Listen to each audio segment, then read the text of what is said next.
नाज़रीन, मांझन भरसां वेन हादसे में फोत थियल 6 पोरियतनि जा मर्द जनाज़े नमाज़ बाद कंडियारियो भरसां मिठीअ मां हवाले कया विया आहिनि। इन हवाले सां वधीक अपडेट करे रहियो आहे रिपोर्टर ममताज़ मला। जी ममताज़, तफ़सीलात खां आगाह कजो।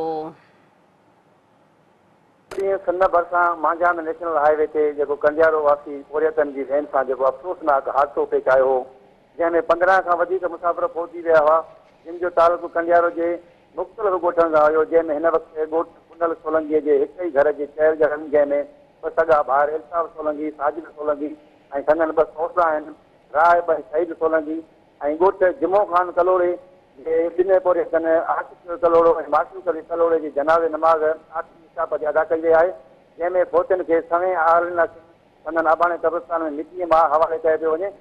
हिक ई वक़्तु 6 जनाज़ा खॼण ते इलाइक़े में सोग वारी सूरत ठहियल आहे। हर हिकु आबी आहे। हिन वक़्तु हिते फोतियुनि जा जनाज़ा घरां निकिरण वक़्तु संदनि वालदेन ॿारनि वञनि ऐं मिटनि माइटनि खे बेहोशी जा दौरा पइजी रहिया हुआ। जॾहिं त जनाज़े नमाज़ में इलाइक़े जे मुख़्तलिफ़ ॻोठनि ऐं सियासी समाजी तंज़ीमुनि जे अॻुवाननि ऐं ॻोठाणनि सवें माण्हुनि शिरकत कई आहे। ममताज़, तव्हांजी महिरबानी।